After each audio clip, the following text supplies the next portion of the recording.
welcome to Ask the Accountant. And this one is the Pitstop Podcast at Accountants North 2023. Now, with me today, we have a guest that I've been excited to have a chat with you when you booked in. So I think we're going to have a good one here. But first of all, who are you? Why should people care? And what do you do? So my name is Marcus. I'm a Senior Success Manager at Swoop. And we're a funding and savings platform to help accountants help their clients access the market of funding and savings opportunities. Love it. And both me and Johan have been using the product before. We know how important it is. It's definitely something that we feel passionate about as well. I think one of the things that you guys don't give yourself enough credit for is it's not just providing a platform, but actually explaining like how this all works, like funding's available 100%. And not enough doing that at the moment. So kudos. Right, first of all, we are at Accountex North 2023. We are. My question to you is, why Accountex North 2023? What's so special about this event? I think some of the events can be quite niche, and obviously you've got the DAS being quite digital, and they cover those sort of spaces. Accountex for me is a bit of a central part of that. It's a diverse place where everyone, no matter what size of firm you are, can definitely get an opportunity to see what apps are out in the market, what opportunities they're missing in terms of offering value to their clients. And the talks here and bits as well are absolutely amazing. So the attendees are what makes it Accountex. Yeah, definitely.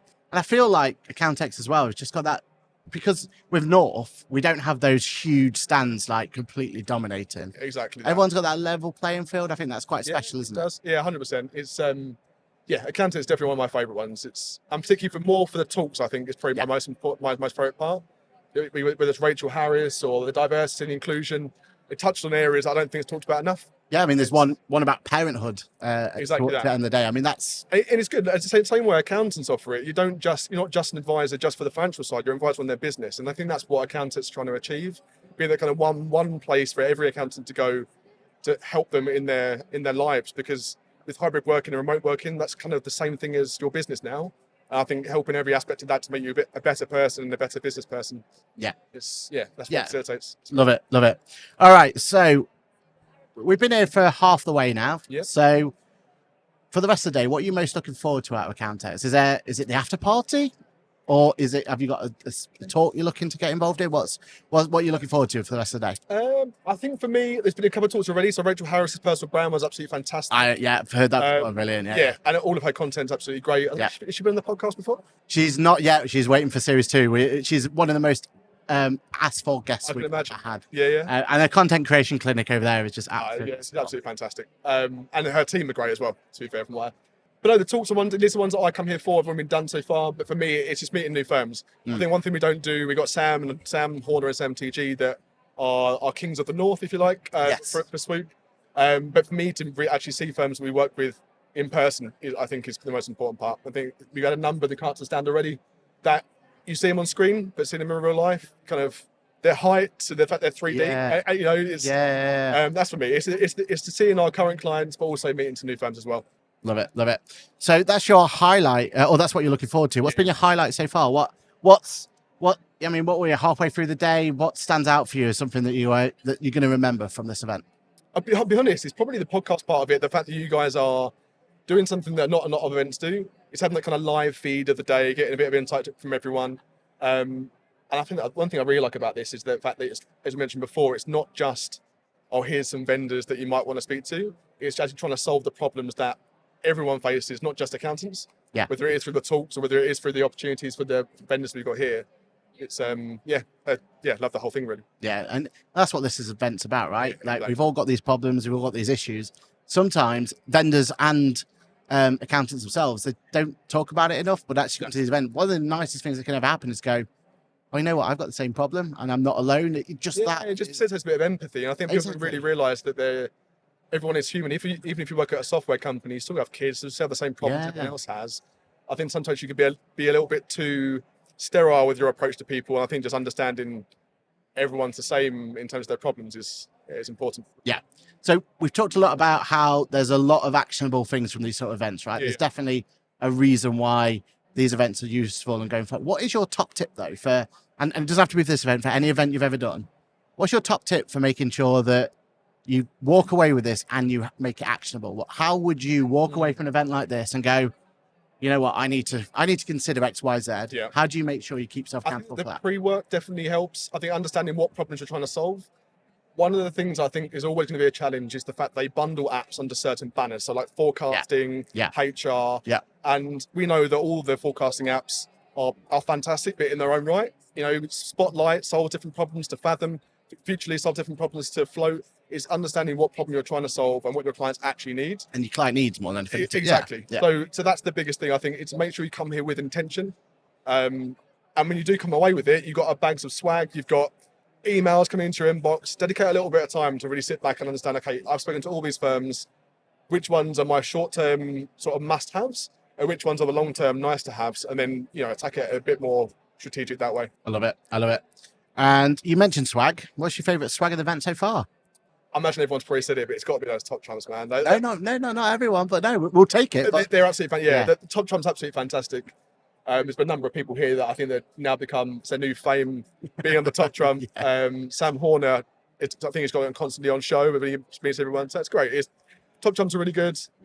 Yes, I mean, it's gone down a little bit. I think people are now realising that not everyone's a stress ball. That's it. And a notepad. And I think what we love about Accountex is they've really pushed the fact that it's got to be eco-friendly, right? Yeah, exactly that. We don't want e-waste. Stands are made out of different material now. Exactly. It's making sure that, like you say, the cardboard stands are easy to be disposed of. Because, like I say, we've got to come back next year. And there's a lot of focus now on things like ESG and sustainability. Like Catherine Freeman and stuff, that they're doing a lot of work in that space. So, yeah, I think it's important to make sure we are aware of what we're here for and not, mess it up on the route. Love it. So what do you love most about this industry then in the accounting side? Actually, so I left it for a year and a half. So I used to work at a company called Capitalize, left that for some time to work in more with lenders, so less in the accountancy space, and then come back in.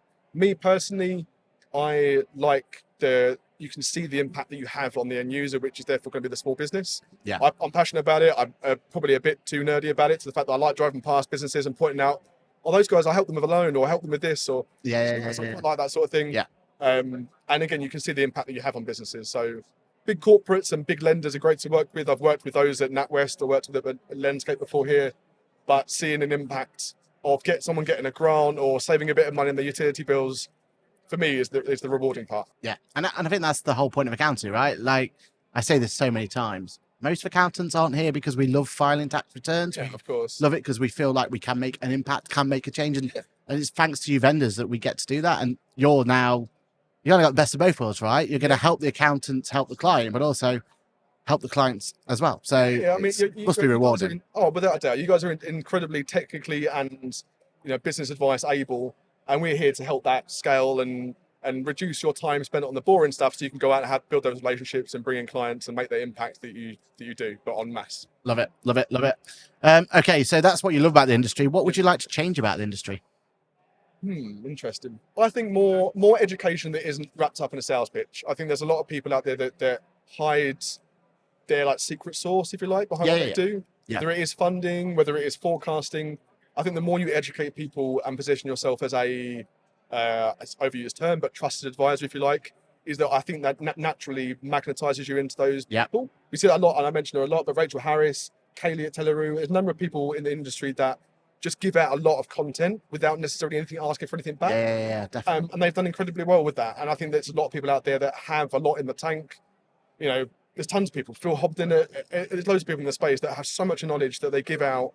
I don't think people are doing that enough. No, and I know a lot of it's down to time, and I get that, but you're right. Like, the amount of impact and we keep talking about the word impact, but the amount of impact it can do is important. Yeah. And I feel like we're starting to drop those barriers. Originally, it was like, well, why would I want to give away this bit of knowledge, or why would I want to talk about this to my competitors that are walking around? But actually, that's how we evolve and grow, isn't it? Exactly that. And that's why I like this podcast, because you get a bit of insight into the person and why they do what they do, which is an important part.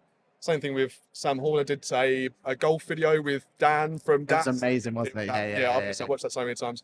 But it's showing the people that why they do what they do, and just sharing things that they probably take for granted and they don't realise, and not everyone else knows that stuff. Yeah. So it's just sharing and facilitating stuff for the better. I love it. So what's your ideal client?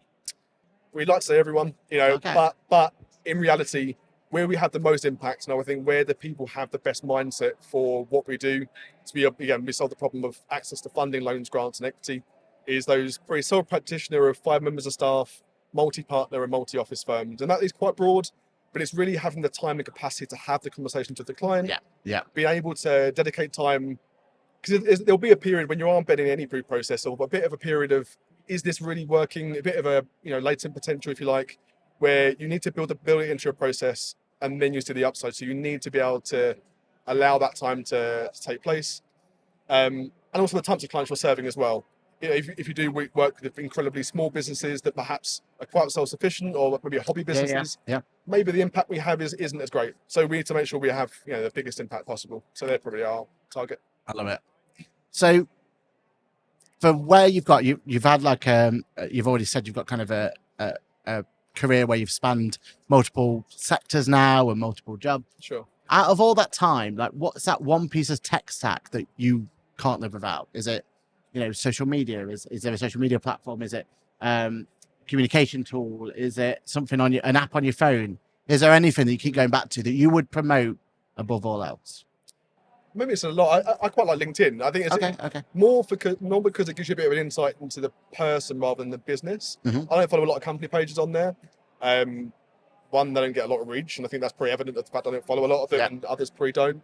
And it's now becoming a little bit of a place where other social platforms probably become a little bit complacent. It's really good curated content that's on LinkedIn. Bit of an underloved platform, I think, in my opinion, underused by a lot of people. Still kind of seen as a CV platform, isn't it? Kind of is, yeah. And I suppose it is in a way, but it's not just a list of things that you've done in the past. It's also how you project yourself, the content that you share, what you engage with, and you can understand the vendors or your customers a lot better than just looking them up on Google. Yeah. So yeah, I think it's great. I love it. What's your whole view on AI? I know it's a bit of a buzzword at the moment, or is it? That's the question really to be asked. Yeah. Is it just pure marketing that a lot of these vendors are playing around at, or are you excited by it all? Definitely excited about it. I think anything that's going to help businesses add efficiencies and more value into what they do is going to be great. It is a bit of a marketing play sometimes. I think AI, it's such a broad term. And then you get things like machine learning, a little like subsets of that.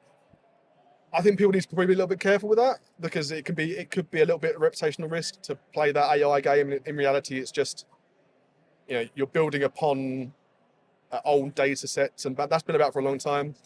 I use ChatGPT, but probably not to the extent it needs to be used. Yeah. I use it more to eradicate things like blank page fear when you're kind of writing a blog or something like that, to get some sort of framework down before you add in some actual value. But people, I think what we're seeing you might see on LinkedIn as well, like some of the posts are very the same. Yes. Like it's the little hook at the top, 3 bullet points, and then a summary at the end. And that is probably driven by ChatGPT, given a very framework. And whilst it does give you a lot of breadth and scalability in what you do, it does make everyone the same a little bit. Particularly at this quite early stage. And that gets boring. So yeah, as long as it's really used in the right purpose, as long as it's solving a problem like anything, then it's definitely useful. Yeah. I think for us, we're using it a lot in our practice, and we're trying to push that to its boundaries. So we're using it mainly in the marketing side. Like if we do a podcast, then we want to be able to create that into short form content quickly. So AI is perfect for that. Yeah. But we're really starting to see how else can we use it. Is there any way that we could be a bit more generic, or less generic, should I say, when you're talking to clients and stuff? Can we use AI to kind of bring that? We're into a lot of automation. So how can we figure out if automation can be less? The chatbot stuff could be quite interesting. Exactly. I think that makes sense. Even just for a support function as opposed to an account management or like success function, that kind of light touch FAQ, without having to trawl through a list of FAQs, you punch in things at keywords. And then it's I think that makes sense. It's a better customer journey. So. Exactly. And we're all up for that. So yeah, again, we're at the start of AI. I think what the future holds is exciting. People get very excited very quickly, though. I think that's the only thing. Same thing with like blockchain and crypto. And these things can be a little bit of flashes in the pan. And I think long term, they all have their place. But does it have as broad of a use case at the moment as people think it does? Probably not. But yeah, I think we're limited at the moment as well. A lot of accountants have different ecosystems, and that will never help AI, right? Yeah. Unless you're on one ecosystem, then it's going to be difficult, isn't it? But we'll see how it goes. All right, this question is from producer Lizzie. Nice. How did you find the podcast? As in actually find it? Yeah. LinkedIn. So I follow both yourself and Johan. And yeah, I mean, it prompts me every Monday morning when the podcast comes It helps that, doesn't it? I dial it in. I think for me, in a weird way, it kind of gets me set for the week in terms of.